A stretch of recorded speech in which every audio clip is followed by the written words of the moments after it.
কোনো এক আশঙ্কায় আবিরের মাথায় চিনচিন ব্যথা অনুভব হয়। ভীতিতে রুদ্ধ হয় তার শ্বাস। বারান্দায় দাঁড়িয়ে আনমনে কি যেন ভেবে যাচ্ছে আবির। দূরে ওই 4টার দিকে তাকিয়ে আছে। চক্ষু যুগল এক মুহূর্তের জন্য সরছে না। পল্লবও পড়ছে না একটিবার। তার দুর্বোধ্য দৃষ্টি হঠাৎ কারো অস্তিত্ব বুঝতে পেরে সাবলীল ভঙ্গিতে নড়ে চড়ে দাঁড়ায়। দৃষ্টি সরিয়ে নেয় চাঁদ থেকে।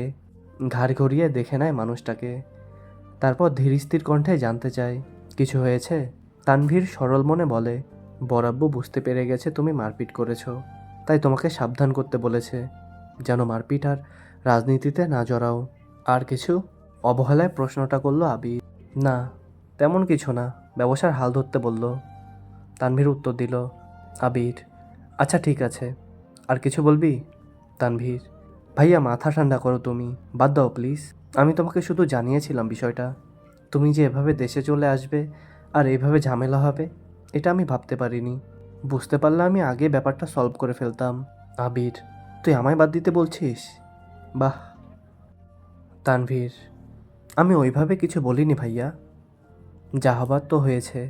তুমি যা করেছো, এরপর আশা করি আর কিছু হবে না। তাই বলছিলাম, ওইসব চিন্তা বাদ দিয়ে একটু রেস্ট নাও। অনেকটা জার্নি করে এসেছো। আবির, আচ্ছা তুই এখন যা। এরপর থেকে আমার ব্যাপারে তোকে যেন কেউ কিছু না বলে, এটা সবাইকে বলে দিস। এত বছর বাইরে ছিলাম, এখন তো আমি বাড়িতে আছি। যার যা কথা সব যেন আমায় বলে সরাসরি। আর আগামীকাল 12টার আগে কেউ যেন ডাকতে না আসে আমায়। তানভীর, আচ্ছা, আসছি আমি। এতক্ষণে মেঘে ঢেকে গেছে চাঁদ। অসীম দূরত্বে তাকে কি যেন ভাবছে ছেলেটা। তারপর রুমে ঢুকে দরজা আটকে ব্যাগ থেকে একটা সিগারেট বের করে বারান্দায় বসে সিগারেট জ্বালিয়ে ঠোঁটে ধরে। দৃষ্টি পড়ে দূরে গাছের পাতার ফাঁকে ল্যাম্পপোস্টের ক্ষুদ্র আলোর দিকে। তার নিচে 2-3টা কুকুর আপন মনে চিল্লাচিল্লি করছে। সিগারেট খাওয়াটা আবিরের নিত্যদিনের অভ্যাস না। যখন সে খুব রাগান্বিত বা চিন্তিত থাকে, বা যখন নিজেকে কন্ট্রোল করার সব শক্তি হারিয়ে ফেলে, তখন সিগারেটের ধোঁয়ার মধ্যে নিজের কষ্ট, রাগ, চিন্তা আর অভিমানগুলোকে উড়িয়ে দেয়। সিগারেটে কয়েকটা টান দিয়ে সিগারেটটা ফেলে দেয়। তারপর টান টান হয়ে শুয়ে পড়ল নিজের বিছানায়। মাথার নিচে দুহাত রেখে চোখ বুজল। মেঘ খাবার খেয়ে রুমে এসে 2-3 ঘন্টা টানা পড়াশোনা করলো। এইচএসসি পরীক্ষা শেষ হলো 1 মাসও হয়নি, কিন্তু পড়াশোনা যেন 3 গুণ বেড়ে গেছে। অ্যাডমিশন একটা মস্ত বড় যুদ্ধ, যার একমাত্র অস্ত্র হলো পড়াশোনা। তার সাথে অজ্ঞাজ্ঞিভাবে জড়িয়ে আছে ভাগ্য। এইচএসসির রেজাল্ট কবে দেবে ঠিক নেই, পাশ করবে কিনা তাও জানা নেই, কিন্তু অনিশ্চিত ভবিষ্যতের জন্য প্রস্তুতি আগেভাগে নিতে হচ্ছে। বয়সের তুলনায় মেয়েটা পড়াশোনায় একটু বেশি এগিয়ে গেছে। 18 বছর বয়সে পা দিল সবেমাত্র 2 মাস হয়েছে। তার মধ্যে এইচএসসি পরীক্ষা শেষ। কয়েক মাস পরে সে স্নাতক শিক্ষার্থী হতে চলেছে।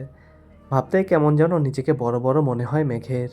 পড়াশোনা শেষ করে নিজের বিছানায় শুয়েছে, হাতে তার নতুন মোবাইল। কিন্তু করবে কিসে? না আছে ফেসবুক, আর না আছে অন্য কোনো অ্যাকাউন্ট। ইউটিউবে ঢুকে কয়েকটি ভিডিও দেখে মোবাইল রেখে দেয়। শুয়ে ভাবতে লাগে, আবির ভাইয়াকে ধন্যবাদ জানানো দরকার। কিন্তু সে তো ভয়ে দাঁড়াতেই পারবে না আবিরের সামনে। পুরনো স্মৃতিগুলো ভাবতে থাকে। মেঘ সবেমাত্র 5ম শ্রেণীতে উঠেছিল। বয়সের গণ্ডি 9-10-এর মাঝামাঝি। তখন মেঘের একটা বন্ধু হয়েছিল, নাম জয়। ছেলেটা স্কুলে নতুন এসে বন্ধুত্ব করেছিল মেঘের সাথে। ছোটবেলা পিচ্চিদের বন্ধুত্ব যেমন ছিল, চকলেট শেয়ার করা, টিফিন শেয়ার করা, একসাথে খেলাধুলা করা। একটা সপ্তাহ হয়নি তাদের বন্ধুত্বের। 7 দিনের মাথায় আবির স্কুলে গিয়ে মেঘকে আর জয়কে একসাথে খেলতে দেখে। স্কুলে সবার মাঝখানে মেঘের গালে কয়েকটা থাপ্পড় বসিয়ে দিয়েছিল, আর রাগান্বিত স্বরে বলেছিল, তোকে যদি আর কোনোদিন কোনো ছেলের সাথে কথা বলতে বা খেলতে দেখি, তাহলে তোর খবর আছে। তারপর বোনকে টেনে টেনে বাড়িতে নিয়ে আসে। একটাবার বোনের দিকে তাকিয়েও দেখেনি। দুগালে আবিরে 5 আঙ্গুলে দাগ বসে গিয়েছিল। সেই যে থাপ্পড় দিয়েছিল, মেঘ 1 সপ্তাহ জ্বরে পড়েছিল। মেঘ ছোটবেলা থেকেই খুব অভিমানী ছিল। ছোট্ট মেয়েটাই থাপ্পড়ের ভয়ে আর আতঙ্কে আর কখনো আবিরের দিকে চোখ তুলে তাকায়নি। কথা বলা তো দূরের বিষয়, আবির বাসায় থাকাকালীন রুম থেকে বের হয়নি মেঘবালিকা। আবিরও কখনো খোঁজ নেয়নি মেয়েটার। ছোট্ট মেয়েটার মনে তখনই জন্ম নেয় আবির ভাইয়ের প্রতি অভিমান, সীমাহীন অভিযোগ, কষ্ট আর বিতৃষ্ণা। 2 বছর পর দেশ ছাড়ে আবির। এই সময়ের মাঝে মেঘ আবিরের সাথে এক টেবিলে খেতেও বসতো না। আবিরকে দেখলেই যেন ছুটে পালাতো মেঘ। আবির বিদেশ চলে যাওয়ার পর মেঘ আবিরের ভয় থেকে নিজেকে সাবলীল করে আপন মনে রাজত্ব করতে থাকে খানবাড়িতে। আবিরের পাশের রুমটায় তার দখলে চলে আসে। আবির থাকলে হয়তো কখনোই সে এই রুমে আসতো না। বিদেশ যাওয়ার পর আবির সবার সাথে ভিডিও কলে কথা বলেছে, কিন্তু কথা হয়নি মেঘের সাথে। দু একবার মেঘের কথা জিজ্ঞেস করেছিল ঠিকই, কিন্তু মেঘ আতঙ্কে কথা বলতে চায়নি। এরপর থেকে আবিরও কখনো মেঘের কথা জিজ্ঞেস করেনি। এত বছর পর ভাই বাড়ি এসেছেন, এখনও দেখা হয়নি তার সাথে। এরই মধ্যে মারপিট করে ফেলেছেন। ছোটবেলায় অনুভূতি প্রকাশ করতে না পারলেও আজ আবিরের কর্মকাণ্ডের কথা শুনে মেঘের মনে একটা নামই ঘুরপাক খাচ্ছে, সেটা হলো হিটলার। হিটলারের সাথে আবিরের কতটা মিল বা বেমিল তা বিবেচনা করার বিন্দুমাত্র ইচ্ছে নেই তার। মাথায় একটা চিন্তাই ঘুরছে, ধন্যবাদ জানানো উচিত, কিন্তু সে কি আদৌ কথা বলতে পারবে হিটলারের সাথে? এসব ভাবতে ভাবতে ঘুমিয়ে পড়ল সে। ভোরবেলা থেকেই বাড়িতে রান্নার ধুম পড়ে যায়। তিন ভাই সকাল সকাল খেয়ে অফিসে চলে যায়। মিমার আদিও স্কুলে চলে যায়। মেঘ ঘুম থেকে ওঠে 8টায়। রাত জাগার কারণে সকালে উঠতে পারে না সে। মাঝে মাঝে গোসল করে খেয়ে বের হয়, মাঝে মাঝে এমনিতেই চলে যায়। 10টা 2টা পর্যন্ত বাইরে কোচিং, তারপর টিউশন শেষ করে বাড়ি ফিরে ফ্রেশ হয়ে খেয়ে একটা ঘুম, বিকেলে একটু হই হুল্লোড় করে তারপর পড়াশোনা। এই তার বর্তমান জীবন। আজও তার ব্যতিক্রম হলো না। খেয়ে কোচিংয়ের উদ্দেশ্যে বেরিয়ে পড়েছে। বাসার গাড়ি তাকে দিয়ে আসে, আবার কল দিলে গিয়ে নিয়ে আসে। ঠিকঠাক 12টায় ঘর থেকে বের হয় আবির। ধীর গতিতে নিচে আসে।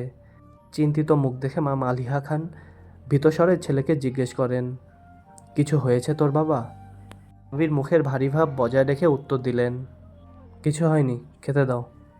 ছোটবেলার চাঞ্চলতার ছিটেফোঁটাও নেই ছেলেটার মধ্যে, এটা ভেবেই বারবার হতাশ হচ্ছেন মালিহা খান। হঠাৎ চোখ পড়ে ছেলের হাতে ব্যান্ডেজের দিকে। হাতটাও ফুলে গেছে অনেকটা। আবির খাবার খাচ্ছে, আর তার মা শান্ত স্বরে ছেলেকে বোঝাচ্ছেন, এটা করো না, সেটা করো না। মনে হচ্ছে 5 বছরের শিশু সে, আগুন পানি চিনে না। যদিও বাবা মায়ের কাছে সন্তানরা সারা জীবন শিশুই থাকে। খাওয়া শেষে মায়ের থেকে বিদায় নিয়ে বেরিয়ে যায় আবির।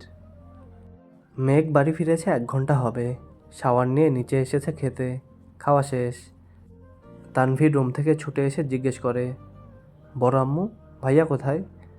আতকে উঠেন মালিয়া খান, ও তো 2-3 ঘন্টা আগেই খেয়ে বের হয়েছে। কেন? ইস, মিস করে ফেললাম। মালিয়া খান, কী হয়েছে বাবা? মেঘ নীরবে তাকিয়ে ভাই আর বড় আম্মুর কথোপকথন শুনছে আর বোঝার চেষ্টা করছে ঘটনাটা কি। তানভীর ভাইকে কল দিয়ে জিজ্ঞেস করে, কোথায় আছো? আবির কি যেন বলল, শোনা যায়নি। তানভীরের চোখে মুখে উত্তেজনা স্পষ্ট। বড় আম্মু, আম্মু, কাকিমণি, বাইরে চলো। কেউ প্রশ্ন করার আগে তানভীর ছুটে গেল বাইরে। তার পিছন পিছন মিম, আদি, মা, কাকিরা সবাই দরজা পর্যন্ত গেল। সবার পিছনে মেঘও গেল সেখানে। এরই মধ্যে বাইকে বাড়ি ঢুকলো আবির। নীল রঙের চকচকে একটা সুন্দর বাইক, হেলমেটটাও নীল। হেলমেট খুলতে খুলতে তাকায় বাড়ির মানুষের দিকে। মেঘ অপলক দৃষ্টিতে তাকিয়ে আছে। সেই কবে দেখেছিল আবিরকে, সেই আবিরের সাথে এই আবিরের চেহারার কোনো মিল নেই। হেলমেট খোলাতে চুলগুলো এলোমেলো হয়ে গেছে আবিরের। চোখে সানগ্লাস, নেভি ব্লু রঙের শার্ট, কালো প্যান্টের সাথে ইন করে পড়েছে। হাতে কালো ফিতার একটা ঘড়ি, পায়ে শু জুতা। আপাতমস্তক দেখলো আবিরকে। হৃৎপিণ্ডে 4 প্রকোষ্ঠ ছটপট করতে লাগলো মেঘের। আবিরের দিকে বিভোর দৃষ্টিতে তাকিয়ে আছে সে। আবির বাড়ির সকলের উদ্দেশ্যে বলল, বাইকটা কিনেছি, কেমন হয়েছে? আবিরের কণ্ঠ মেঘের মনের গহীনে ধাক্কা খায়। এতে হুঁশ ফিরে তার। দাঁড়িয়ে থাকতে পারছে না সে। এক দৌড়ে নিজের রুমে ঢুকে দরজা আটকে শুয়ে পড়ে মেঘ। মিম আর আদি হই হুল্লোড় করছে। আবির ভাইয়ার কাছে আবদার করছে ওদের বাইকে নিয়ে ঘোরার জন্য। মালিয়া খান ছেলের পানে তাকিয়ে প্রশ্ন করলেন, বাসায় 2-3টা গাড়ি থাকার পরও বাইক কেন কিনলে? আমার গাড়িতে চলাচল ভালো লাগে না, অবলীলায় উত্তর দিল আবির। পিচ্চিরা খুশি হলেও খুশি হতে পারেনি মালিহা খান, হালিমা খান আর আকলিমা খান। কারণ এ বাড়িতে বাইক ব্যবহার নিষেধ করেছিলেন স্বয়ং আলী আহমেদ খান নিজেই। তিনি কোনো এক বয়সে বাইকে অ্যাক্সিডেন্ট করেছিলেন।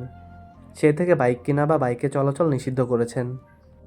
ইকবাল খানের খুব ইচ্ছে ছিল বাইক কেনার, কিন্তু বড় ভাইয়ের নিষেধ অমান্য করার সাধ্য নেই, তাই কিনতে পারেনি। তানভীর খুব করে চাইছিল বাইক কিনতে। রাজনীতির সুবাদে অনেক জায়গায় চলাচল করতে হয়, বাইক থাকলে সুবিধা হয়। বাবা মোজাম্মেল খানকে বলেও ছিল সে, কিন্তু বাবার এক কথা, তোর বড় আব্বু বাইক পছন্দ করে না, তো দরকার পড়লে তুই একটা গাড়ি সবসময় ব্যবহার করিস, তারপর বাইক কেনার নাম মুখে নিস না। আবির বাড়ি ফিরেছে 24 ঘন্টা হবে হয়তো, এর মধ্যেই বাইক কিনে ফেলেছে। এর পরিণাম কি হবে তা ভেবেই ভয়ে আটকে যাচ্ছেন বাড়ির 3 বউ। অষ্টাদশী হৃদয় কাঁপছে, কেমন জানি অস্থির লাগছে সব কিছু। পরিচ্ছন্ন নয়নে তাকিয়ে আছে রুমের জানালার দিকে, দৃষ্টি তার অসীম দূরত্বে। কি জানি কি ভাবলো কতক্ষণ। হঠাৎ ঝলমলিয়ে উঠল মেঘ, সঙ্গে সঙ্গে চোয়াল শক্ত করে নিজেকে প্রশ্ন করল, বাই এনি চান্স আমি কি হিটলারটার ওপর ক্রাশ খেয়েছি?